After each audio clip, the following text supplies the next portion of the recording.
A teoria de comportamento humano está ligada ao desequilíbrio mental, sendo debatido com base em pensamentos de Sócrates e Aristóteles, ampliando o conhecimento sobre a loucura no meio social. Convido agora Thaís e Natália para dar início ao encontro com o tema: as contradições do humanismo na visão filosófica.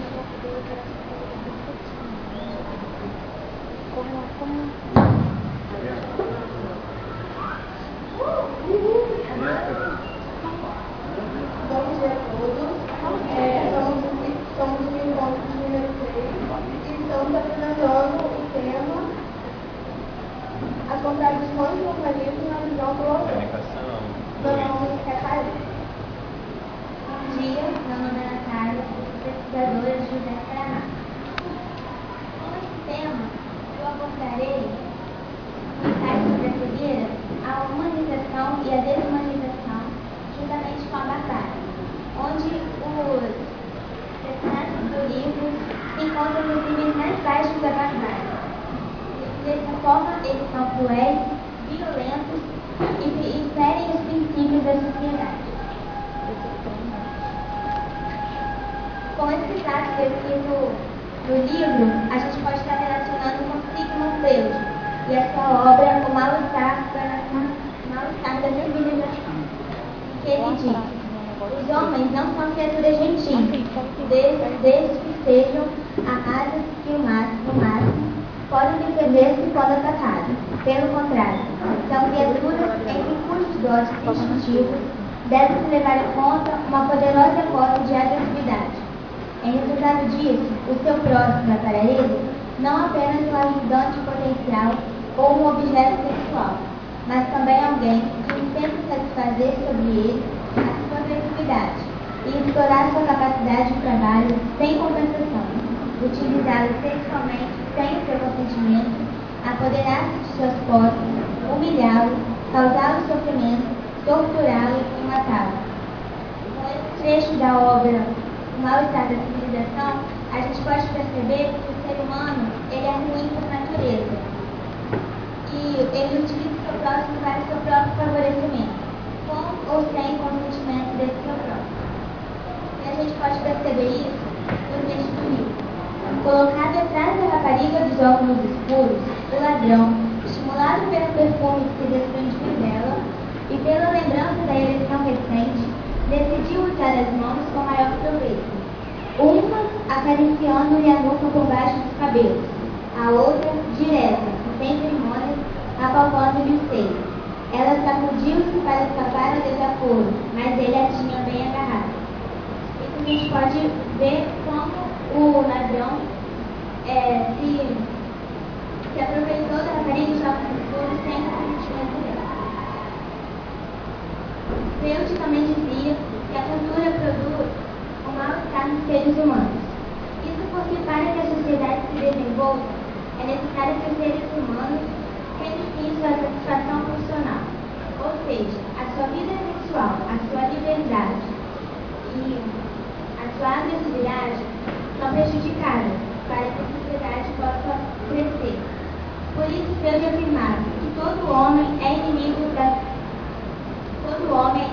civilização, pois todo homem tem uma tendência destrutiva, antissocial e anticultural.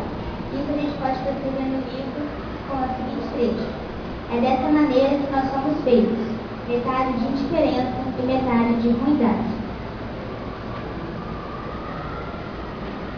Ainda com a visão de Freud, os instintos da boa civilização e do humanismo são as atitudes morais, as atitudes boas, o companheirismo, a solidariedade para o seu próximo. Quando elas são corrompidas, elas levam a sociedade para a autodestruição. E a gente pode ver no seguinte trecho: como está o mundo? Tinha perguntado o velho da venda preta. E a mulher do médico respondeu: não há diferença entre o fora e o dentro, entre o cá e o lá, entre os poucos e os muitos, entre o que vivemos e o que teremos de viver. Nesse texto a gente observa que o mundo fora do manicômio era o mesmo dentro do manicômio. E ela descreve como estava o mundo, o caos que o mundo estava. lixo nas ruas, que parece ter se duplicado desde ontem, os excrementos humanos, meios liquefeitos pela chuva violenta, os giantes, pastosos ou diarreicos, os que estão a ser eliminados agora mesmo por estes homens e essas mulheres, enquanto vamos passando. Saturam de fedor a atmosfera, como uma névoa densa, através da qual, só com grande esforço, é possível avançar. Eu sou pesquisadora de Machado de Assis e eu vou me basear em dois filósofos. O Aristóteles, que é um filósofo, aluno de Platão e professor de Alexandre Magno. A sua filosofia pretende apenas rever e corrigir as falhas da filosofia anterior. Aristóteles, por contrário, ele defende a existência de um único mundo, que é este indivíduo. E eu vou citar Sócrates, que foi um filósofo ateniense e ele acreditava na imortalidade da alma e que ele acreditava na imortalidade da alma e num certo momento da vida, uma missão especial de Deus, após a vida.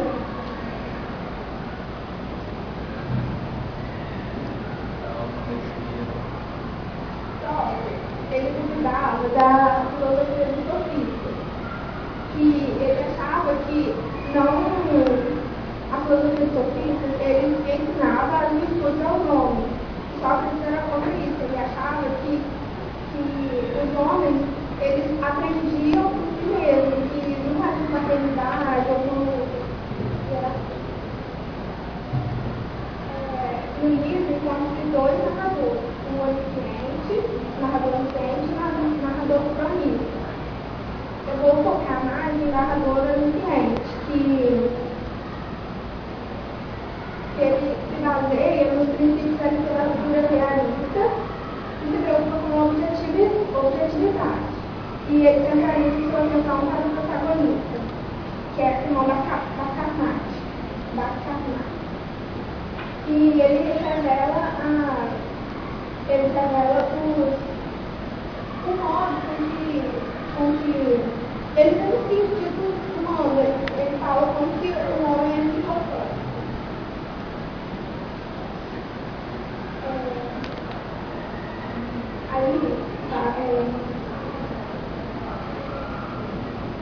A esposa do Boticário, a qual estava presa no hospital, a casa dele, ficou triste porque seu marido não foi visitá-la. E por conta disso, ela mostrou uma reação que causa um trecho de tratante, velhaco, um castigo, que tem feito casos de unguentos, classificados de podres, a tração. Aí, eu baseei isso no pensamento de Aristóteles, que fala, a mulher é um ser incompleto, um meio homem, onde ela seria passiva e um homem ativo. Que fala que a mulher depende do homem, que ela não consegue dizer que tem um homem. E quando ela está sem homem, ela mostrou uma outra reação dela, mostrou um comportamento inadequado na sociedade para uma mulher. Agora eu vou relacionar o livro com Karl Marx, onde ele dizia que a alienação humana é causada pelo sistema capitalista ser extremamente explorador, que faz com que sempre a classe do proletariado seja prejudicada. Isso também cria uma hierarquia social. Essa hierarquia social faz com que o indivíduo queira prejudicar o outro para o seu bem próximo, para o seu próprio bem, para que ele tenha sempre mais do que o outro. Isso a gente pode ver no texto: não nos deixaram trazer a comida, disse um, e os outros repetiram: não nos deixaram. Quem? Os soldados? Perguntou uma voz. Não, os servos. E como foi isso de não nos deixarem trazer a comida? Perguntou o médico. Até agora não tinha havido qualquer problema. Eles diziam que isso acabou. A partir de hoje, quem quiser comer mês terá de pagar. Esse foi um grupo de ladrões dentro do manicômio, que eles pegaram os documentos para eles e os outros ladrões tinham que pagar para poder comer e também levar mulheres para eles, para satisfazer os vontades sexuais deles. E como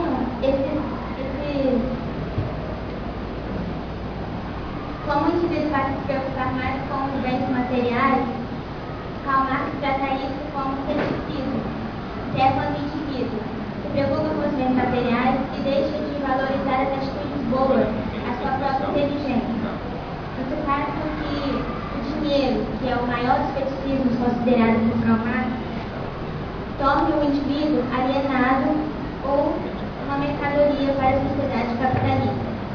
E a gente pode ver no seguinte trecho: a mulher vinha entrar, nervosa, transtornada. O santinho do teu protetor, a alma boa, levou-no do carro. Aproveitou-se da tua desorientação, da aflição em que estava e roubou. Aqui a gente pode ver que mesmo com uma atitude boa do homem ter ajudado o servo até ir até a sua casa, ele ainda se aproveitou e roubou do carro dele, pois ele não podia enxergar. Através da loucura dos personagens, o narrador vai mostrando os desequilíbrios mentais.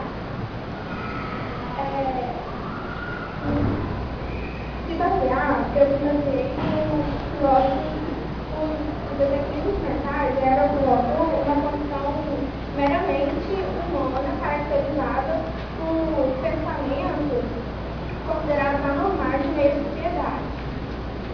Aí eu me baseei no autor, no filósofo Sócrates, que ele se tirava dele quatro teorias, entre aspas, sobre a loucura, que é a profética, onde os deuses se comunicam com os homens, possuindo o corpo deles, o oráculo,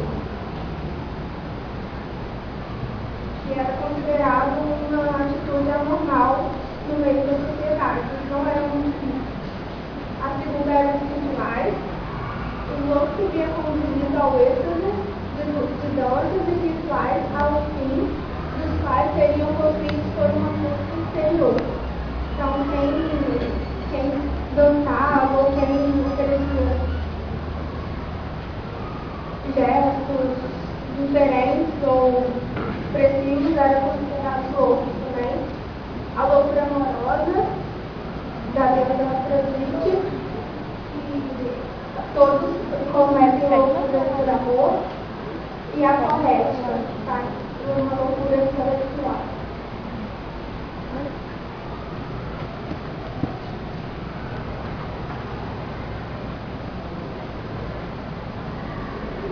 Então, no livro, constrói-se uma visão de loucuras por manias, que é a mania oratória,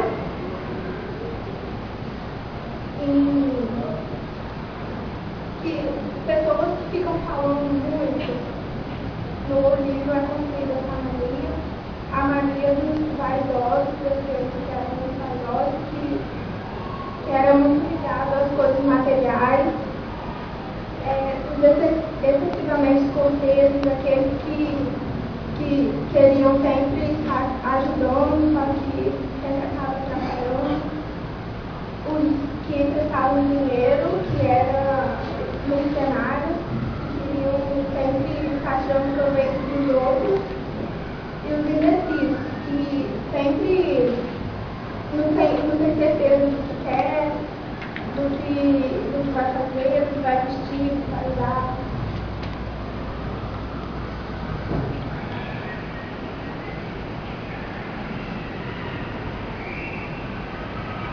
Bom, para encerrar, eu vou mostrar a visão que o autor teve de escrever o livro. José Saramago ele quis mostrar que o mundo não é bom e que o ser humano ele é ruim por natureza. E isso ele disse no lançamento público do livro dele, que ele disse o seguinte: esse é um livro francamente terrível, com o qual eu quero que o leitor sofra tanto como eu sofri ao escrevê-lo. Nele se descreve uma longa tortura. É um livro brutal e violento, e é simultaneamente uma das experiências mais dolorosas da minha vida. São 300 páginas de constante aflição. Através da escrita, tentei dizer que não somos bons e que é preciso que tenhamos coragem para reconhecer isso. O autor, ele também instiga o leitor, logo no início do seu livro: tu podes olhar ver, tu podes ver detalhes, livro de conceitos. Primeira página do livro: a se libertar da superficialidade da visão e procurar conhecer o homem e entendê-lo, ver quem ele realmente é. E diante disso, vai trabalhar com meus pais, enxergar, perceber e temer a própria humanidade diante do caos em que vivemos.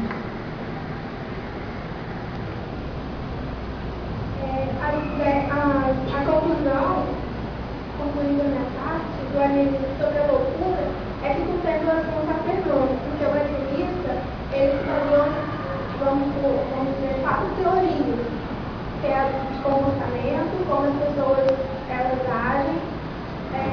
Depois ele falou que todos eram considerados loucos.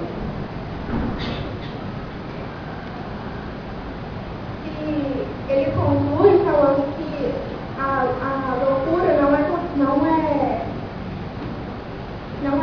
a loucura não se acredita por desequilibrado, por aqueles que estão desequilibrados, mas sim por quem tem um equilíbrio perfeito da mente. Que tem loucos são considerados aqueles que dizem ter a razão. Verdadeiros sóbrios, onde ele falou que ele não fechava as ideias conflitos, onde ninguém é perfeito, e ele falou que tem também em Aristóteles, onde ele interpreta que o intelecto não se restringe a uma relação específica com o corpo. Muitas pessoas podem ser fisicamente normais, mas seu intelecto pode estar em desequilíbrio. O alienista, por fim, ele é colocado à própria disposição do seu estudo. Ele se considera um médico e o estudo, a cobaia. E ele acaba morrendo por isso, porque ele não consegue chegar no que ele pretendia, que era achar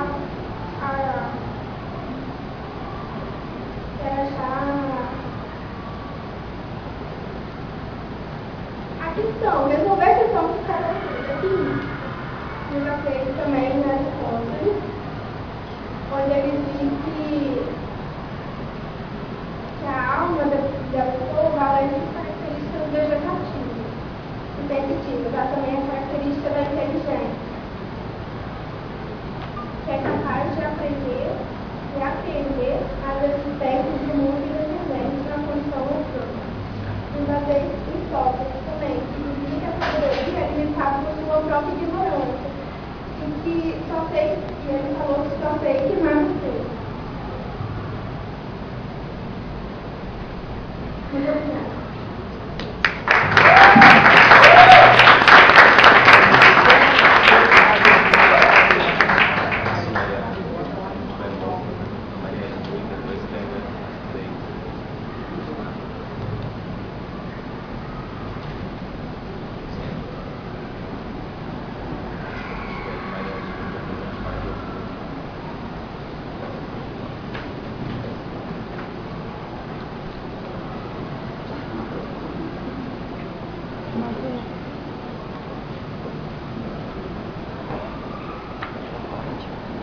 No livro Laços de Família, de Clarice Lispector, descreve-se uma história evolutiva da mulher na sociedade, principalmente de sua luta através dos movimentos feministas que ocorreram no período da Revolução Francesa, com o intuito de melhores condições na sociedade e quebrar barreiras do preconceito, sendo relacionadas com situações vividas por elas no passado com as condições atuais. Convido agora Maria Júlia para dar início à conferência com o tema Ascensão Feminista.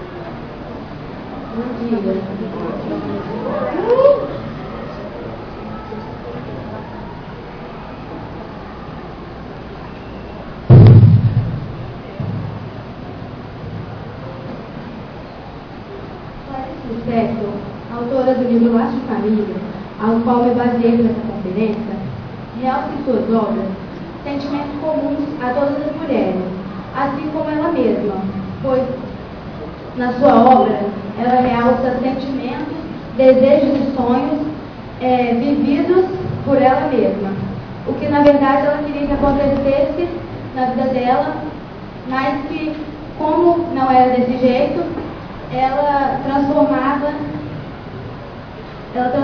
esses seus desejos nas suas obras, em alguns pontos.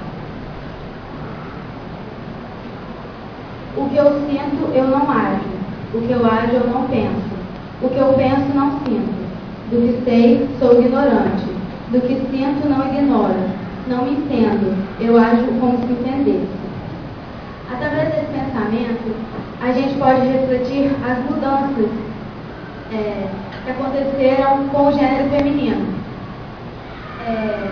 Que não é apenas sonhar e se colocar em prática o seu sonho, é lutar por aquilo que se deseja e mesmo com dificuldades continuar e tentar realizar os nossos sonhos.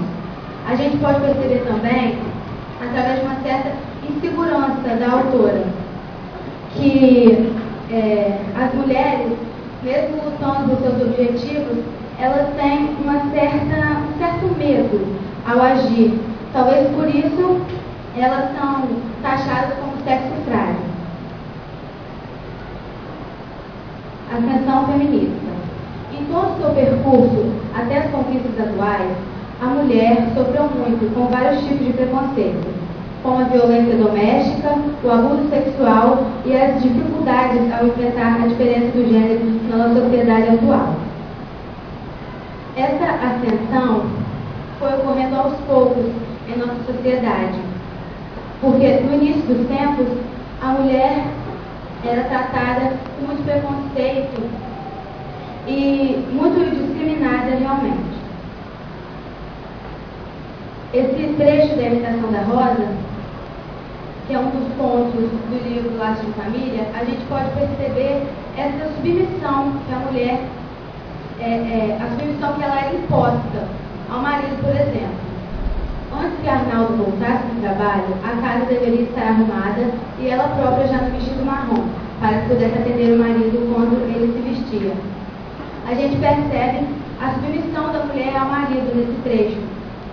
A mulher não tinha um convívio social, ela apenas vivia para o lar, para o marido e para os filhos. Símbolo feminino na mitologia grega. A mulher na mitologia grega era um símbolo de obediência e submissão, assim como em várias outras partes do mundo. Em Atenas, elas eram submissas ao pai quando solteiras e ao marido quando casadas. Passavam o seu tempo a tecer. Elas só praticavam atividades domésticas e cuidavam dos seus filhos, da casa e do marido. Não tinham um convívio social. Em Esparta, recebiam educação atlética e eram ensinadas a colocar o amor pela cidade acima até mesmo do amor paterno. Elas já eram, digamos, um pouco mais livres do que em Atenas, mas elas não tinham uma liberdade, totalmente uma liberdade. Eram um pouco mais livres, mas nem tanto assim. E a diferença entre Atenas e Esparta é que em Esparta elas colocavam o amor à cidade, a reverência à sua cidade, acima até do amor paterno. Nessa música de Chico Buarque, chamada Mulheres de Atenas, a gente pode perceber essa clara submissão que as mulheres dessa época viviam. Mirem-se no exemplo daquelas mulheres de Atenas. Vivem por seus maridos, orgulho e raça de Atenas. Quando amadas se perfumam, se banham com leite e se arrumam, suas melenas. Quando fustigadas não choram, se ajoelham, pedem e imploram, mas duras penas, cadenas. Quando eles embarcam soldados, elas tecem lombos bordados, 1000 quarentenas. E quando eles voltam sedentos, querem arrancar violentos, carícias plenas, obscenas. Quando eles se entopem de vinho, costumam buscar o carinho de outras falendas. Mas no fim da noite aos pedaços, quase sempre voltam para os braços de suas pequenas Helenas. Mirem-se no exemplo daquelas mulheres de Atenas, secam por seus maridos, orgulho e raça de Atenas. Bom, como já foi dito, aí a gente pode perceber essa submissão total da mulher de Atenas ao marido, né? Ela vivia para o seu marido, mesmo não recebendo a atenção devida que ela merecia. Ela era fiel ao seu marido o tempo todo. Bom, alguns filósofos falavam sobre esse tema com um certo ar de preconceito, com um certo machismo. E alguns dos filósofos que eu vou citar agora são Nietzsche e Rousseau. Visão de Nietzsche.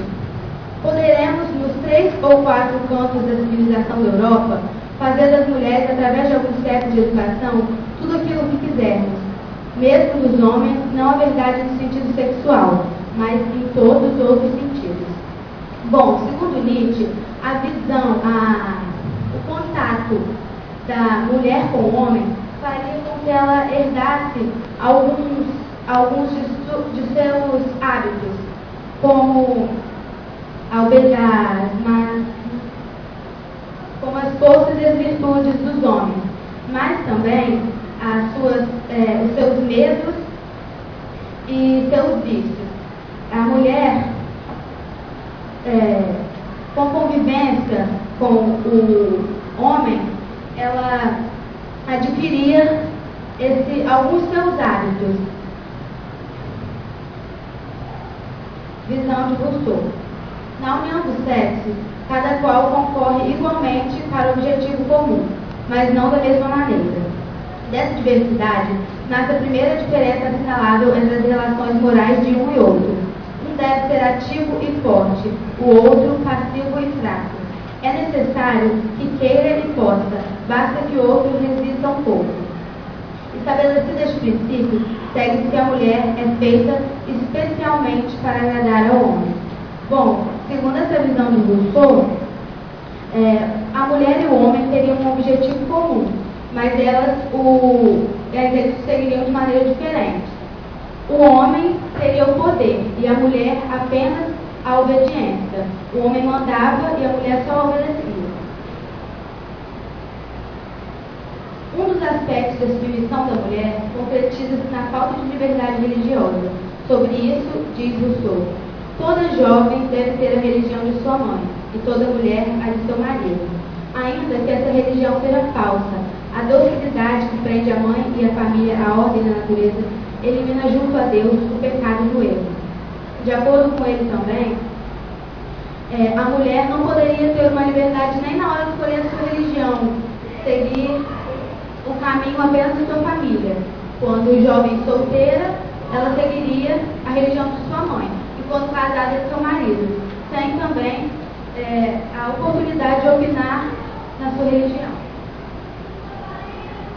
Portanto, se a educação deve estar voltada para o lar e para os valores da maternidade, por isso, afirma mencionando o filósofo, a verdadeira mãe de família, longe de ser mulher da sociedade, não está menos reclusa em sua casa de que a religiosa em seu claustro. De acordo com ele, essa submissão da mulher era tão comum que era comparada a uma religiosa no claustro, ou seja, a oração, momento de reflexão. A mulher tinha que ficar em casa, cuidar dos filhos e não tinha nem direito de um convívio social. A partir da Revolução Francesa de 1789, a mulher teve mais liberdade. Essa revolução foi o primeiro passo da longa caminhada que visava acabar com o preconceito em relação ao gênero feminino, onde aconteceram muitas quebras de barreiras contra o preconceito, a formação de sindicatos para as lutas dos direitos, a participação na política, acesso a instituições, trabalho nas indústrias e formações de novas opiniões. As mulheres, a partir de 1789, com a Revolução Francesa, passaram a ter mais direitos. Elas podiam opinar, podiam trabalhar, não ficar apenas nas suas casas cuidando dos seus filhos e da sua família. Elas podiam ter um convívio com outras pessoas e com a sociedade. Elas podiam dizer o que elas realmente pensavam, elas podiam expor a sua opinião. A partir então dessa Revolução Francesa, elas conquistaram muitos direitos, que hoje vêm sendo modificados, como por exemplo, a igualdade entre os sexos, direito ao voto, solubilidade do casamento através de divórcio, a liberdade da justiça, a livre comunicação dos pensamentos e das opiniões, e contribuições das mulheres e dos homens são iguais a partir de agora. Elas possuíram alguns direitos como esses, que hoje estão mudando e através de cada governo, por exemplo, vai mudando. E esses direitos foram manipulados logo após a Revolução Francesa. Esse trecho de Feliz Aniversário, um dos contos do livro Laços de Família, já pode nos mostrar uma certa elevação da mulher na sociedade. 89 anos? Sim, senhor, disse José, filho mais velho, agora que João tinha morrido. 89 anos, sim, senhora, disse esfregando as mãos em admiração pública e com um sinal imperceptível para todos.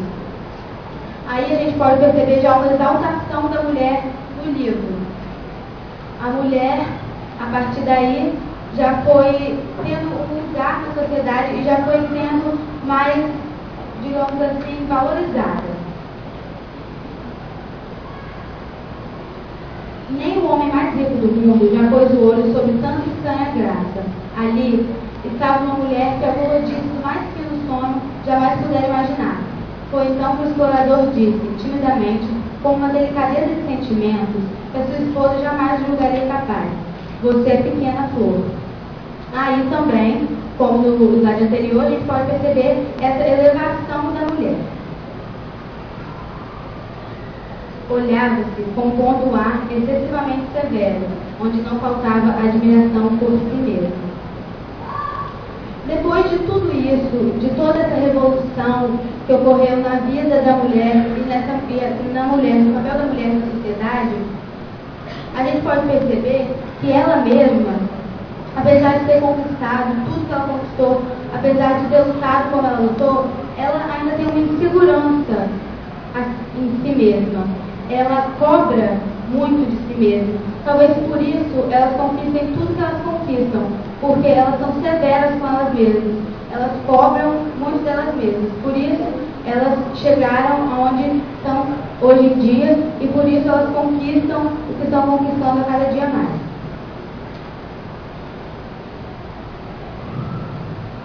Para fechar a minha apresentação, eu vou falar um pouco sobre esse trecho do livro Laços de Família e do conto Laços de Família. A mãe sacudia a toalha do ar e impedia com sua forma a visão do quarto. Mamãe, disse o menino. Catarina voltou-se rápida. Era a primeira vez que ele dizia mamãe nesse tom e sem pedir nada. A gente observa, através desse trecho, que a mulher, depois de tudo que ela conquistou, ela ainda consegue se dividir. Ela consegue ter um espaço na sociedade, ter voz e ser uma mulher para a família. Uma mulher que cuida dos seus filhos, que cuida da casa e que cuida do seu marido. Ela é uma pessoa mais sociável. Ela consegue se distribuir entre o trabalho e a casa. Ela consegue cuidar dos seus filhos e ter o trabalho. Ela consegue ter uma dupla função e se realçar ainda mais na sociedade. Eu vou falar na minha grande.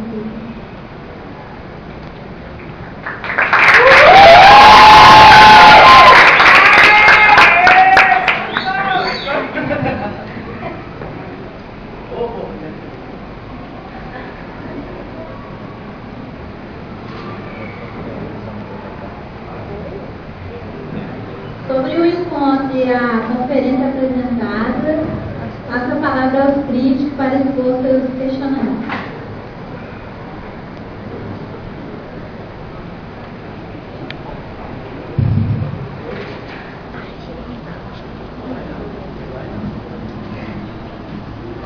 pergunta para Thaís. Qual a relação entre as teorias do comportamento humano que você citou e as teorias de Simão Bacamarte sobre a loucura na sociedade?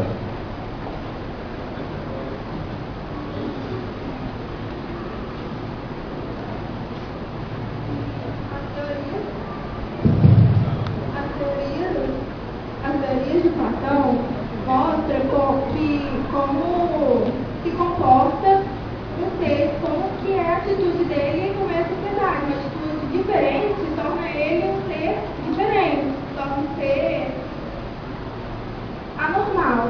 E Bacamarte era pelas manias. Cada um tinha uma mania. Então, se você tinha uma mania diferente, você era considerado um ser diferente, anormal. E mesmo pesado. Para ele.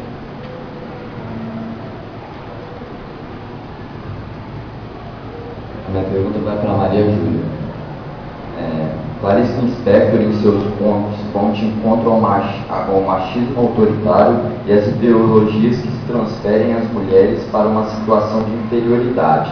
Você poderia nos dizer por que de inferiorizar a mulher de um jeito que ela parece ser, digamos que, pior que o homem? Não, na verdade, ela tenta mostrar na sua obra, nos seus contos, a realidade vivida pelas mulheres. E até por ela mesma. Ela não tenta mostrar a mulher como um ser inferior ao homem. Ela tenta mostrar o que realmente acontece. Ou o que realmente acontecia, que hoje não é tão comum assim, mas ainda existe. Aí, em Orianita, Machado de Assis mostra a hipocrisia do ser humano só pelo seu próprio prestígio. Há alguma ironia por parte de Machado de Assis? Alguma ironia por parte de Machado de Assis? Na minha opinião, eu acho que não, ironia. Ele só queria mostrar, ele só queria concluir os seus estudos para ter a cura, ele queria descobrir a cura para os loucos. Ele não queria fazer ironia, assim, ele queria mais achar a cura. Ele queria colocar que cada um tem um jeito, cada um tem uma mania, e isso não pode ser considerado loucura. Natália, você falou de Karl Marx e sobre o capitalismo. O capitalismo gira em torno do lucro. O socialismo tratava os direitos iguais ao empregado. Mas o socialismo não funcionava. Como a sociedade poderia desenvolver sem o capitalismo, ou seja, sem o lucro? Bom, eu acho que isso não faz parte do meu tempo, mas não sei responder não. Bom, a minha pergunta é para a Natália. Segundo Freud, a sociedade corrompe o homem. Em relação ao livro Ensaio sobre Cegueira, o que pode-se dizer sobre esse pensamento? Bom, o livro se relaciona com Freud, que a sociedade corrompe o homem, porque em meio a, como a gente chama de governantes que são corruptos, as pessoas que querem se aproveitar dos outros para o proveito próprio. Então, sempre depois que a gente passa a ter um breve conhecimento das coisas, a gente passa a se corromper, porque a sociedade é corrompida.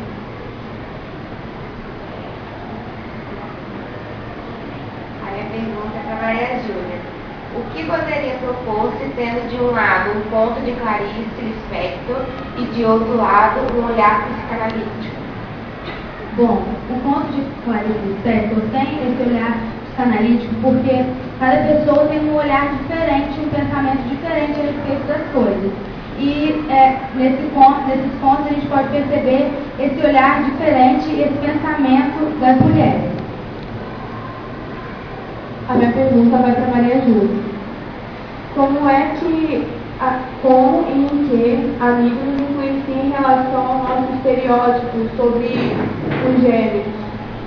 Bom, a mídia, ela nos mostra o que ela quer, mas a respeito desse assunto, eu acho que a mídia ultimamente tem ajudado bastante, porque ela tem valorizado e sempre tentado ajudar nessa diferença do gênero. A gente tem atualmente até algumas novelas que falam sobre isso.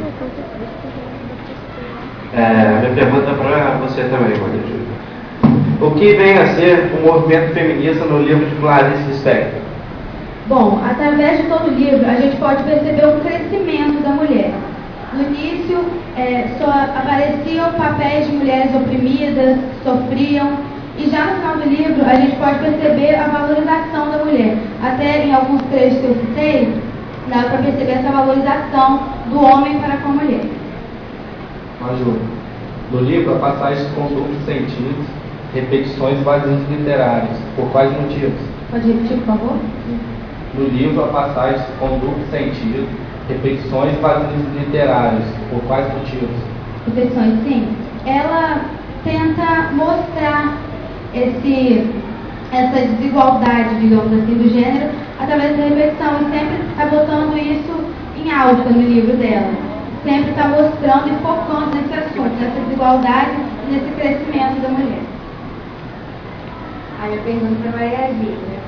É comum nos grupos familiares haver uma convergência de conteúdos inconscientes, como fantasias, desejos e medos, que transitam entre as psiques de cada indivíduo. Você poderia explicar? Por favor? É comum nos grupos familiares haver uma convergência de conteúdos inconscientes, como fantasias, desejos e medos, que transitam entre a psique de cada indivíduo. Você poderia explicar? Assim, no conto, por exemplo, A Imitação da Rosa, a gente pode perceber essa convergência de pensamentos, porque é citado nesse conto uma certa confusão entre o marido e a sogra. Eles discutem até no meio do livro, nesse conto, falando sobre o filho do casal. Eles discutem e mostram nessa discussão essa diferença de opiniões deles.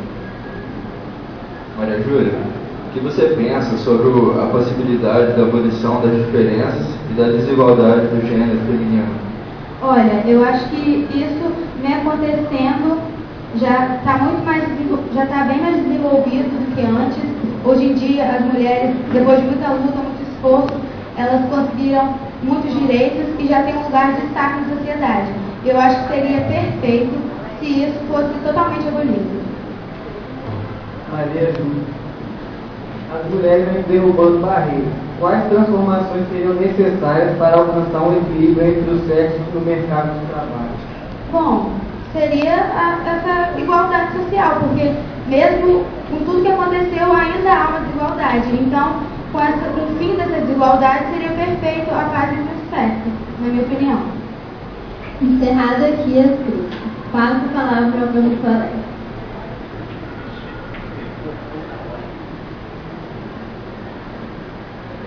Maria Júlia, foi compartilhado, hein? Você vê os colegas que você tem. Bom, falando rapidinho das duas apresentações, as contradições do humanismo na visão filosófica.